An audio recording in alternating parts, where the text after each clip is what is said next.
vamos a hablar del efecto Pigmalión o el efecto Rosenthal. Vale, pero Venga, vamos a... vamos por ello. Comprobando conexión. Bien. Estás transmitiendo en directo. Vale, pues continuando con la semana pasada, que hablábamos nos apoyamos en un film, una película de Disney, que era la de Inside Out.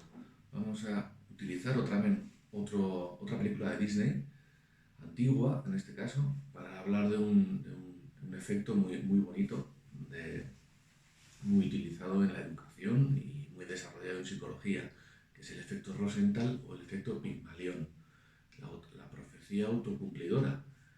¿Y qué película vamos a utilizar? Más que Pinocho, ¿no? Una película mítica en la historia del cine, no solo de animación. ¿Qué significa el efecto Pigmalión? Pues la influencia que tiene un profesor en el éxito de su alumno. Cuando un profesor tiene, digamos, ilusión o lo ve de otra manera, es mucho más fácil que el éxito de su alumno se complete. ¿De dónde viene? ¿De dónde viene el efecto Pigmalión? ¿Quién era Pigmalión, no? Como casi todas las aventuras en psicología, viene de un mito griego. Pigmalión era un escultor que en su momento hizo una escultura preciosa de bronce y se enamoró de ella. Se enamoró de ella hasta el punto de que la trataba como una mujer viva. Y llegó un momento que Afrodita la transformó una noche, esa estatua, viendo el amor verdadero, la transformó en mujer, a Galatea. Y ese es el efecto, es decir, él veía tanto la vida en esa estatua, lo veía, que al final llegó a ser una mujer. Lo mismo pasa con Pinocho, ¿no? Geppetto, cuando crea a Pinocho, como carpintero que era, no lo crea como otra marioneta más. Se lo crea como el sentido de un hijo que le faltaba o esa parte, ¿no? Entonces viene la hada madrina y le da con los polvitos mágicos y demás, y se vuelve al final con todo el proceso de toda la película, ¿verdad? De que si está con los malos, se escapa, va al circo, luego en el vientre de la ballena, todo un proceso de maduración que lleva Pinocho para llegar a ser el niño que es. Pero todo empieza en los ojos de Geppetto. Ahí es donde empieza todo. El profesor es el que ve la posibilidad que tiene su creación, su marioneta, su alumno. Entonces, ¿cómo lo unimos a lo que hablábamos el otro día? Vamos a darle la vuelta. En vez de hablar de profesores, vamos a hablar de terapeutas. Vamos a hablar de entrenadores. Vamos a hablar de monitores, lo que queramos. Y cuando tenemos una persona en la que seguimos su proceso, puede ser terapéutico, puede ser un entrenamiento personal, puede ser... Un mentor. Exacto, un mentor. Si nosotros ya tenemos esa expectativa positiva de lo que vamos a conseguir, es casi el 90-100% de que se cumpla. Que nos pasa muchas veces cuando estamos en consulta y viene un tipo de persona que tenemos ciertos prejuicios instaurados y no tengamos que sentir culpabilidad de ello, porque nos puede pasar por nuestra historia, pues a lo mejor hay tipos de personas que no sabemos por qué nos tendríamos que dar cuenta seguido. No nos cae bien, ¿no? No nos cae bien, y muchas veces porque no nos damos cuenta. A lo mejor se parece a un amigo o amiga que tuvimos en el pasado y que nos trae recuerdos.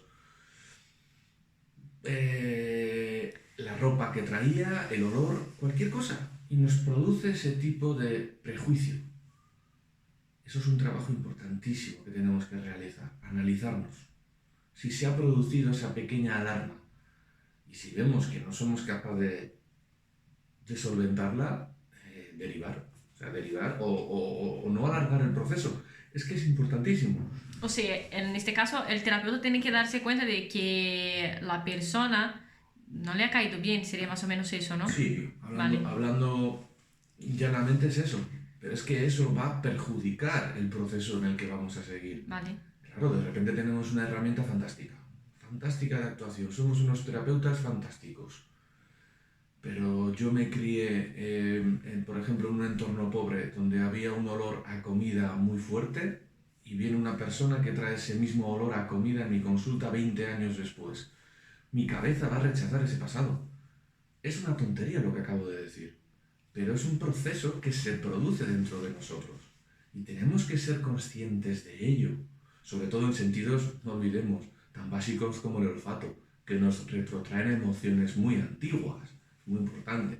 No estoy hablando de prejuicios más, el color de la piel o que si es hombre o mujer, no, esas cosas no, algo más primitivo, más interno. Y seamos conscientes de ello antes de empezar cualquier proceso.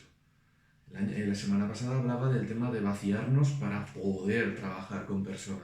Este es un proceso importante, porque sin darnos cuenta podemos montar barreras que no nos permiten, digamos, llegar al proceso que queremos. Y no estoy hablando solo de terapia, vamos a hablar de entrenador, un entrenador personal, un gimnasio. Si el monitor, por ejemplo, ya tiene unas perspectivas negativas de lo que vamos a conseguir, el típico, no, como tiene un poco de sobrepeso, seguro que no va a hacer lo que yo quiero. Ya automáticamente seguro que no lo va a Sí, hacer. yo entiendo más o menos lo que quieres decir porque me acuerdo muy bien que un entrenador que he tenido en el gimnasio muchas veces nos decía, vete a hacer tal ejercicio y mirábamos a él y decía, no puedo hacerlo. Y él decía, sí, tú lo puedes, yo sé que puedes. Entonces yo me ponía a hacer el ejercicio y lograba hacerlo y le miraba y le daba las gracias por haber creído en mí más lo que yo misma. Exacto, exacto. Eso es lo que en su momento Rosenthal, psicólogo norteamericano, desarrolló un poquito más extenso, pero al final la base es esa, ¿eh? La profecía autocumplidora. Si la persona que te está guiando en un proceso terapéutico, de entrenamiento y demás, cree en ti, automáticamente tú sientes que cree en ti y ya tienes una base a seguir. Pero vamos a ver, eso también depende si el profesional está a gusto con lo que hace, ¿no? Básicamente es, a ver, eso ya es una base. Y el otro día hablábamos de los cimientos, ¿no? De vaciarte, Sí. trabajar de personal y demás. Si no estás a gusto con lo que haces, ya puedes hacer lo que quieras. Sobre todo en un proceso de interiorización. Es muy fácil, digamos, a ver, sí, o sea, a ver, me explico.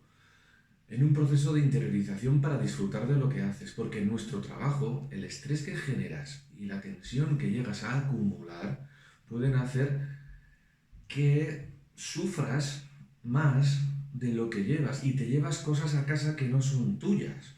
Entonces esto es importantísimo. Primero, hablábamos la semana pasada, el trabajo interior. Localizar nuestros bloqueos, ver hasta dónde podemos llegar y dónde nos sentimos capaces de tener un proceso. ¿Hasta dónde? Mucha gente se quedará en el plano físico, gente llegará al plano emocional, gente se quedará en el nutricional como un profesor. A ver, hemos tenido cientos de profesores seguramente desde que empezamos en la escuela hasta que terminamos los estudios, cientos no, pero una gran cantidad. Seguramente que solo te acuerdes de uno o dos. ¿Y qué es lo que marcó la diferencia? Ahí quiero llegar. Yo no quiero que seas ese profesor que pasó por tu vida y no te diste cuenta. Yo no quiero que seas ese terapeuta que pasó por tu vida y no te diste cuenta. O ese entrenador, o ese mentor. Esa es la diferencia. Eso, por ejemplo, es muy bonito como lo explican en las artes marciales en Japón. Yo en su momento, vaya, me acuerdo, hice un poco de judo y mencionaban mucho la figura del sensei y el senpai.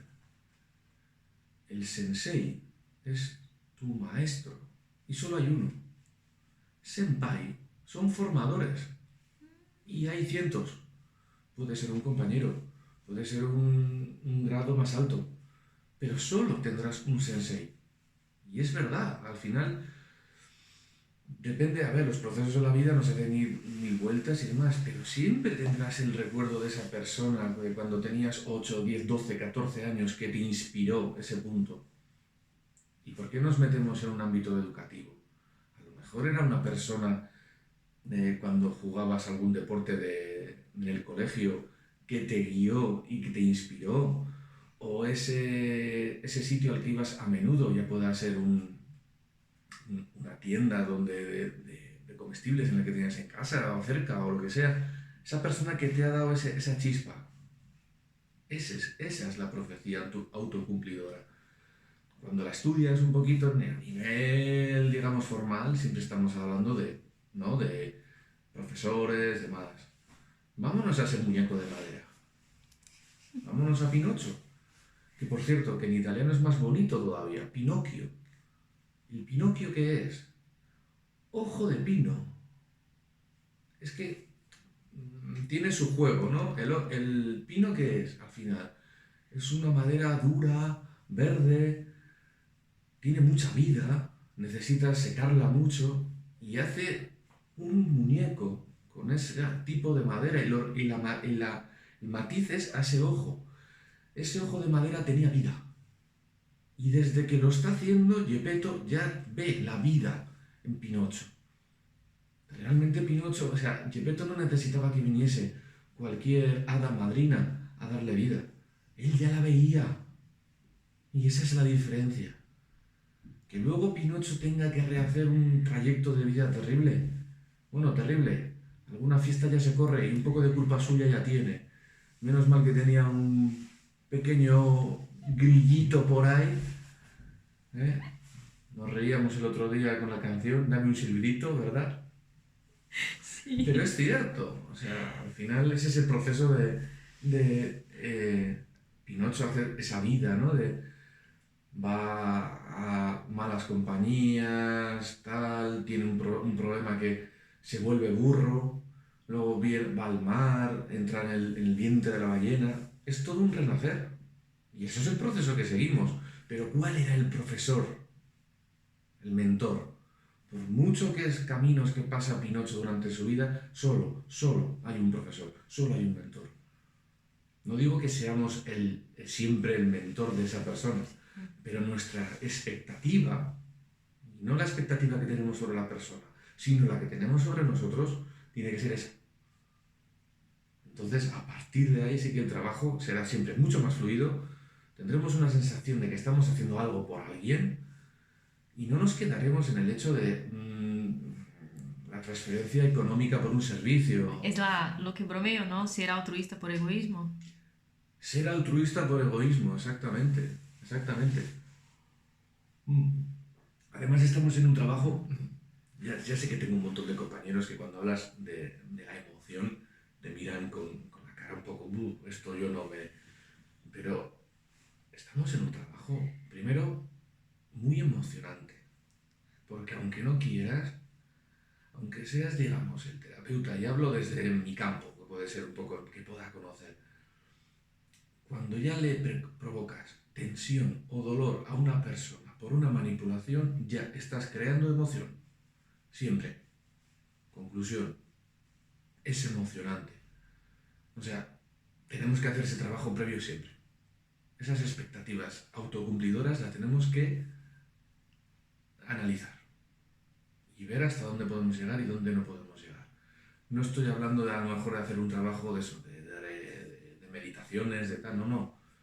En un momento dado, cuando estemos con una persona, sobre todo en nuestro primer contacto, ese ratito de que puede durar 10, 15, 20 segundos y no más, darnos cuenta si hay algo que nos está bloqueando, si hay algo que nos está marcando el paso, muy importante. Y no ver solo como una persona más que tengo que atender, ¿no?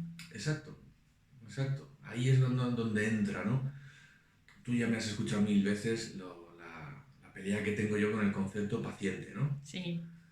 El paciente para mí, ¿qué es lo que yo estoy en contra? El paciente está esperando que le hagan pace, como digo yo, como las ovejas. O sea, está esperando el pastor que le diga, haz esto, haz lo otro y la solución. ¿Qué diferencia tiene un paciente de un cliente? Una persona. Una persona. Como terapeuta yo le estoy dando un servicio que él luego es el que tiene que llevar a cabo, que tiene que desarrollar. Por supuesto que si tú le generas confianza, seguridad, el 50% de cualquier proceso terapéutico está. Ya está.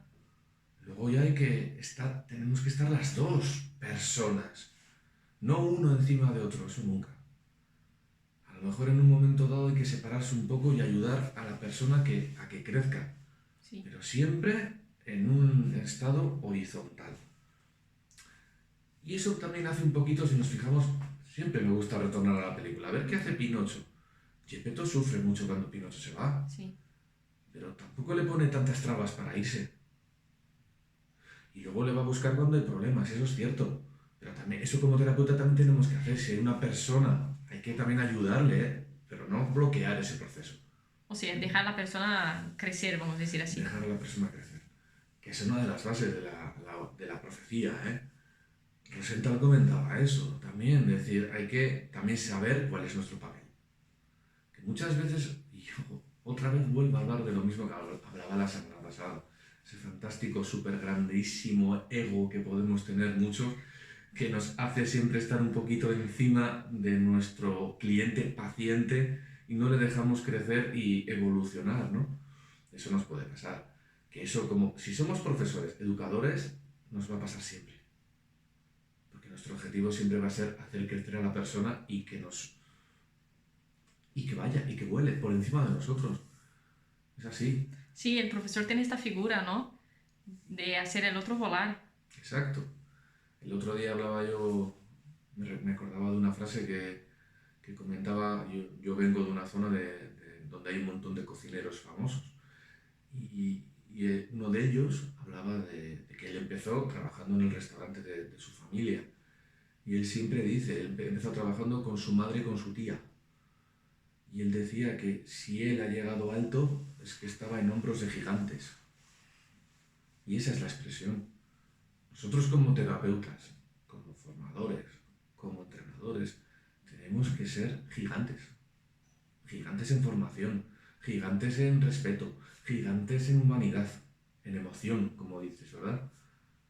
Pero tenemos que ayudar a nuestras personas, a nuestros clientes, a nuestros alumnos, a que suban a nuestros hombros y vuelen. Y vuelen. Es que a veces es difícil, ¿eh? Sí. A veces es difícil. Y ese es el ego. Y ese es nuestro trabajo. Y ahí es cuando va a haber una terapia de una manera, una terapia de otra. Y no hace falta que estemos hablando de un entorno médico, pseudocientífico, podemos decir, que va. Aquí podemos meter a todas las técnicas, ¿eh? Desde el médico más técnico al osteópata por un lado, al fisio, al naturópata. En ese caso estamos todos metidos en el mismo patrón. Tenemos que ser esos gigantes y ayudar a la persona que venga sobre nuestros hombros para que vuele. Vale, vamos solo a abrir aquí una cosa, ¿no?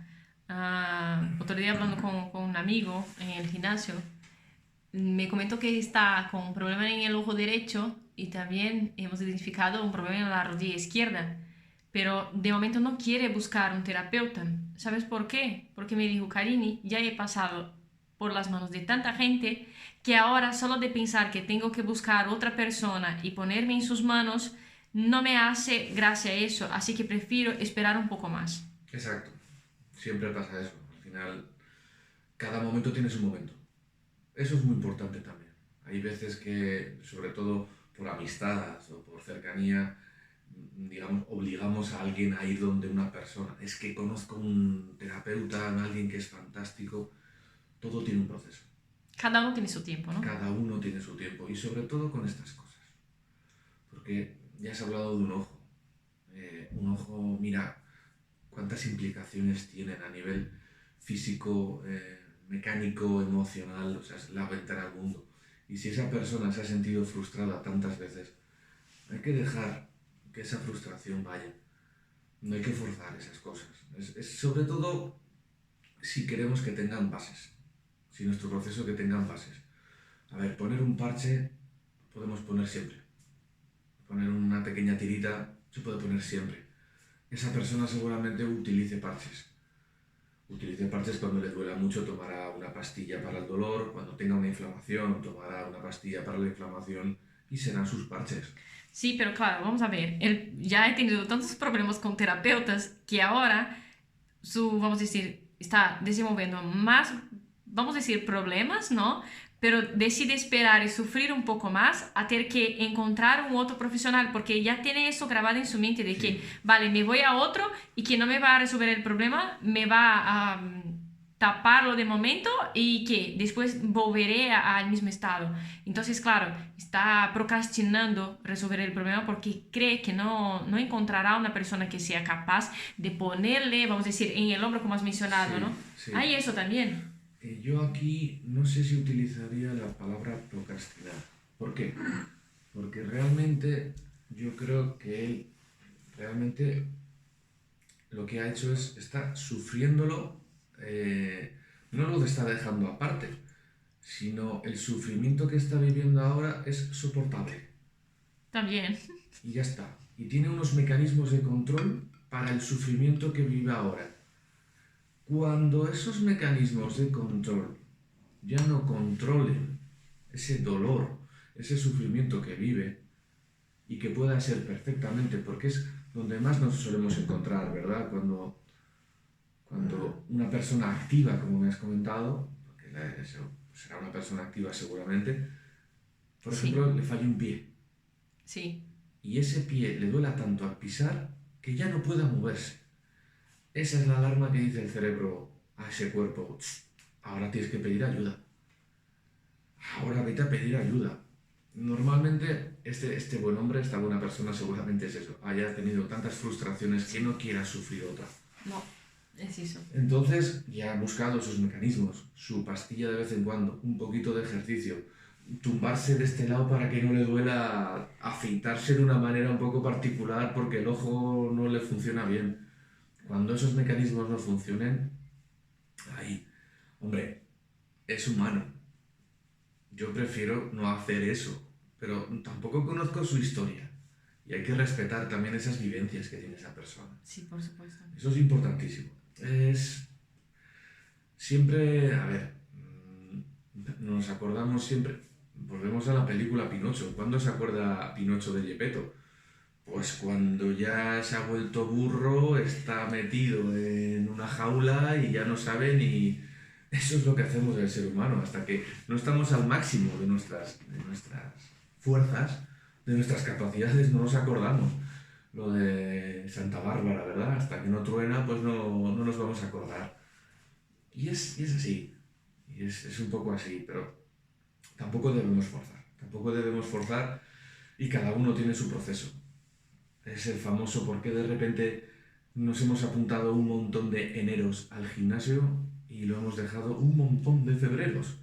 Y un día de repente, porque te ha salido dentro, has empezado a hacer ejercicio y has encontrado el punto y es la continuidad. ¿Y las dietas? Uf, las dietas es algo. Uf, lo digo porque esta semana también he estado investigando un poco a nivel hormonal el tema del sobrepeso y hay una parte muy, muy, muy importante también biológica que nuestro cuerpo, sobre todo nuestro cerebro, el llamado cerebro del hambre, se acostumbra a ese sobrepeso. Y cuando adelgazamos, a ese cerebro del hambre, que está cerca del hipotálamo, por cierto, no vamos a dejarnos de palabras de 4 sílabas porque es un poco... Tiene ese recuerdo, esa memoria tisular se queda. Y va a pelear siempre ese cuerpo por volver a ese sobrepeso. Porque ese cerebro tenía un montón de glucosa, tenía un montón de sodio, tenía temperatura alta, nosotros estábamos reventados, teníamos sobrepeso, no nos podíamos mover, pero el cerebro estaba fantástico. Entonces siempre va a poner ese cerebro del hambre, eso que está al lado del hipotálamo, repito, va a estar siempre llamando a ese sobrepeso. Interesante eso. ¿Qué nos sucede? Que la gente que pierde tanto peso, siempre decimos: "Jo, ha vuelto a engordar, es que no tiene fuerza de voluntad". No, no, no. Químicamente tiene más hambre que nosotros. y tiene que hacer mucho más Más esfuerzo para poder mantener el peso. mantener el peso. Y si nos vamos al efecto Pigmalión, acuérdate del tipo de prejuicio que existe en la sociedad por la gente obesa. Vamos a ir a uno de los fenómenos, ahora que hablamos de la obesidad, y vamos a ir al efecto Pigmalión en la obesidad. Si estamos en un aula de 20 niños y suspende un niño, ¿a quién le echamos la culpa? Profesor. Al niño. De los 20 suspende uno, Vale. al niño, ¿no? Niño. Claro, no habrá estudiado. ¿Vale? De los 20 niños, suspenden 12. Aquí le echamos la culpa Sí, el profesor ya. al profesor. Vale, pues en la obesidad, por ejemplo infantil, hay estudios, hay zonas que hasta de 4 hasta 2, 3 niños pueden tener cierto grado de obesidad. ¿Y a quién le estamos echando la culpa en ese caso? ¿Al niño o a la familia? Y dices, pero vamos a ver, es un problema más fuerte, ¿verdad? Es por darle solo una pequeña perla de lo que puede ser ese tipo. Sí. Un día hablaremos de la obesidad con calma porque merece. Es que claro, también volveremos al mismo de la semana anterior, ¿no? Porque muchas veces estamos tratando solo el efecto y nunca la causa. Exacto. O sea, estamos siempre siendo superficiales. Exacto. La mayoría de los profesionales son superficiales. Exacto. Y encima no solo es llegar a la causa. Primer trabajo. Un día también lo vamos a ir hablando porque merece también un montón de vídeos. Esos efectos productores de causas, vamos a decir. Vale. Podemos encontrarnos biológico, podemos encontrarnos sociales, podemos encontrarnos psicoemocionales, vamos a decir. Podemos encontrarnos coyunturales, podemos encontrarnos espirituales, que tiene mucha influencia también el tema de la espiritualidad, según podemos encontrarnos, ¿cómo se puede decir? Crisis territoriales, puede ser.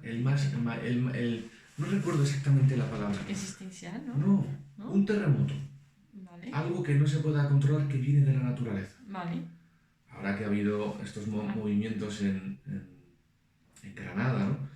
Yo viví hace unos años en Italia, en una zona donde en el año 75 murieron 1100 personas por un terremoto, en el Friuli en concreto.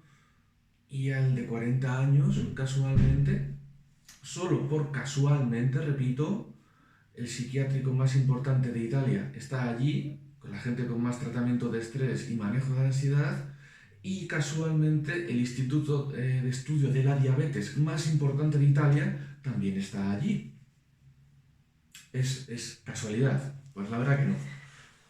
La verdad que no. Pero es un efecto que tenemos que controlar. Haremos vídeos sobre eso también. De cada efecto. Poco a poco ahora estamos introduciéndonos en este mundo. Perdón, me estoy introduciendo en este mundo. Y poco a poco iremos viendo por dónde... Poco a poco vamos quitando todo lo que hay en esta cabecita, ¿no? Por dónde lo vamos orientando, ¿verdad? Repito, volviendo al origen de la conversación. El prejuicio sobre el que iniciamos. Y una cosa muy importante. Todos tenemos prejuicios. Sí. O sea, hay que hacer ese trabajo previo que a veces con 20 segundos, 30 nos sirve.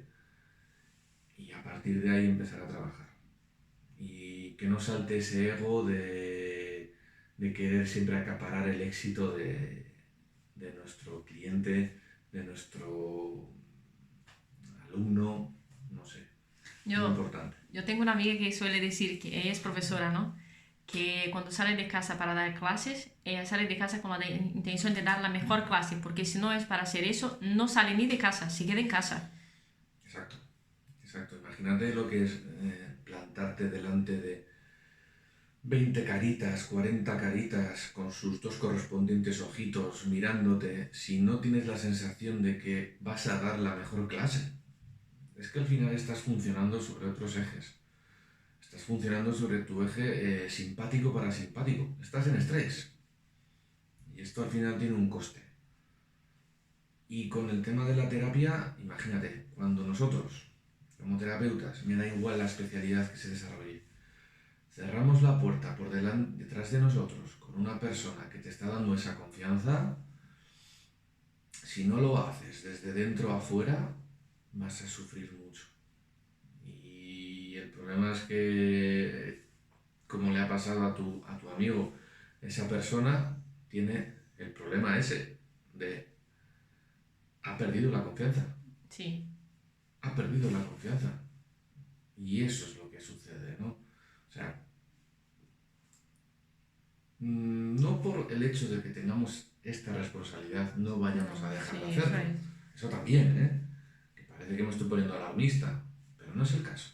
Alarmista es si no se hace esos trabajos previos. Y no digo alarmista como tal, sino alarmista como cliente, que yo no iría a esa persona. Es que yo tengo historias personales y historias que me han contado de gente que a lo mejor por estar muy delgado la han tratado como que tenía ¿Quién una... nunca, no? Quién no tiene historias con profesionales de todos los sectores? Sí, sí, sí. De estar gordo porque no tienes voluntad. Si estás delgado, porque a lo mejor tienes una enfermedad infecciosa. Si eres alto, porque, bueno, pues alto y delgado porque estás torcido y no vas a hacer nunca nada. Si eres bajito, no, es que no, o sea, es que mm, nos retrotraemos, venimos al concepto persona y a partir de ahí es la base. Hacemos ese estudio, pues si no conseguimos esa profecía de que vamos a conseguir el máximo del proyecto que iniciamos juntos con esa persona, mi consejo es realmente no empezarlo. Yo no lo empezaría. A lo mejor, cuidado, no lo empezaría o sería consecuente y se le diría al cliente. Y a lo mejor te dice, no, no, si yo solo quiero ahora una solución rápida, momentánea, y yo creo que tú me lo puedes dar, yo no quiero profundizar en orígenes de mi problema. Perfecto. ¿Qué estamos haciendo? Claridad, consciencia. Y a partir de ahí, la decisión que sea de la persona. Y punto. Cada uno tiene sus objetivos. Eso es así. Vale, solo comentar aquí más una cosa, ¿no? Vamos a un fisioterapeuta y le decimos que estamos con un problema en la fascia del pie. Vale, me aprieta el pie y dice, ah, vale, ¿te duele aquí? Sí, duele aquí. Me ve la ecografía, vale, hace rehabilitación. Vale, lo que generó eso, la fascia, el problema en la fascia. ¿No me vas a comentar o no me vas a hacer ninguna pregunta para saber qué es lo que estoy haciendo para haber generado eso? Porque vale, me vas a tratar, pero eso no podrá volver otra vez y siempre estaré yendo a la rehabilitación, el problema siempre va a seguir. Entonces, ¿qué? ¿Me está tratando la causa, el síntoma y no la causa otra vez? Acuérdate, fíjate cómo lo has dicho. Y es que además es un ejemplo muy típico, ¿verdad? ¿A qué te ha tratado? ¿A ti o al pie? Al pie. Entonces, a partir de ahí ya no... Ese es el problema base que suelo ver yo en el inicio de las terapias. No nos miran a los ojos, ¿verdad? No. No nos hacemos sentir importantes y nos vemos enmarcados en un protocolo. Y ese es el problema. Muchas veces los profesionales no lo hacen porque no quieren hacerlo. Puede ser porque estén metidos en una estructura o pública o También. privada que no tienen esa posibilidad. Ahí estamos también nosotros un poco como clientes, y ahí viene la palabra cliente otra vez, de elegir el servicio, si podemos elegir claramente. Pero esa persona seguramente, yo he conocido médicos fantásticos en atención primaria a la seguridad social, pero es que no tienen la posibilidad real de dar el servicio que quisieran ellos a sus clientes, pacientes. Y ellos sufren una frustración terrible y un estrés terrible porque ven que no pueden dar lo que ellos son capaces de dar. Vale, y... Ese es el ejemplo máximo, ¿no? Sí, pero siempre podemos elegir, ¿no? Exacto. O sea, que si no estoy a gusto, si estoy frustrado como profesional, ¿qué puedo hacer? ¿Cambiar? Eso es lo que nos suele pasar a las balanzas, ¿verdad? Hay una balanza de qué quiero hacer y cuánto obtengo con lo que hago, ¿no? Entonces ahí es cada uno lo que tiene que evaluar. Me dirá la suya. Sí, Hay gente que no se da cuenta del gasto que está teniendo. Y nos encontramos con... Es muy típico además en profesionales de la salud en ámbitos públicos que sufren un estrés terrible, infartos, problemas, enfermedades autoinmunes, porque realmente ellos estudiaron para hacer otra cosa y la seguridad que les otorgaba el ámbito El público. sistema, vamos a decir, los pone en una situación que no pueden desarrollar lo que... Exacto. Vale. Al final les han enmarcado en un protocolo, les han limitado el tiempo de actuación y sucede lo que sucede. Y es que yo, a ver, mira que yo siempre estoy hablando del concepto personal, de cada uno hay que entrar las emociones, de que hay que evaluar los diferentes AMPs, que se llaman los efectos estresores de los que estábamos hablando. Sí, es que yo respeto un montón a esta gente que trabaja en el ámbito público y que da Sí. lo mejor que puede dar con las herramientas que se les da. Conozco profesionales fantásticos. Hace poco mi gran amigo, casi hermano Alex, bueno, hermano, qué narices, Alex Molinero, por cierto, saludo. Estuve disfrutando de la compañía, de su compañía con su pareja Pilar, otra crack, y me presentaron a un médico que me dio esperanzas en el sistema público de Madrid, que tanto nos quejamos ahora, ¿no? Un médico de atención primaria que me hablaba de cómo preguntaba por la familia y por los problemas que tenían sus pacientes en casa. Y yo decía, es que como tú tenían que ser todos. Sí. Y estamos yendo al otro extremo de la balanza, pero nos encontrábamos en el medio. Y ese es el punto que nos tiene que unir. Vale, o sea que nuestro trabajo aquí es hacer con que los terapeutas vengan a despertarse, ¿no? Y de enseñarles que ellos pueden hacer más de lo que están haciendo. Y sin un coste más. Darse cuenta de por qué. También. De por qué estamos haciendo lo que estamos haciendo. Y me da igual ya. Terapeutas, médicos, profesores, entrenadores. Lo que sea. Lo que sea. Darnos cuenta de por qué hemos elegido este tipo de profesión. Con este tipo de estrés. Con estas tensiones. Nos acordamos médicos que van a África, profesores que están en Latinoamérica sufriendo penurias y lo hacen por esa pasión. Casualmente esa pasión es la misma que nos ha hecho movernos también a nosotros a elegir. Esa es la pasión que hizo que Pigmalión hizo que Galatea se volviera mujer. Esa es la misma pasión que hizo que Gepetto transformara, porque no es la magia de una hada en la película, sí, pero es la magia que tenía él dentro, esa pasión. Y esa es la pasión que tenemos que llevar en esa profecía autocumplidora. Y a partir de ahí, el 50 al 70% del proceso está hecho. Con toda certeza, sí. Eso sí. ¿Quieres comentar algo más? Yo creo que por hoy ya hemos tenido Un buen discurso. un buen discurso.